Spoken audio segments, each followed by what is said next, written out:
কড়া গরম হয়ে গেছে, কড়ার মধ্যে শুকনো লঙ্কা দিয়ে তেল দিয়ে দিলাম, দিয়ে আলু আর বেগুন তুলে দিলাম।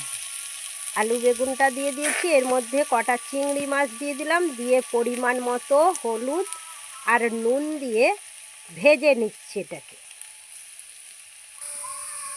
এটা হচ্ছে টক পালং শাক, পালং শাকের মতোই দেখতে। এটা হচ্ছে পালং শাকের থেকে একটু মোটা শাক। এটা হচ্ছে টক পালং শাক। সবজিটা ভেজে নিয়েছি, ওর মধ্যে দিয়ে দিচ্ছি। পালং শাকটা জোরে কেমন শুকনো মতো হয়ে গেছে, এবারে ওর মধ্যে সামান্য জল দিলাম।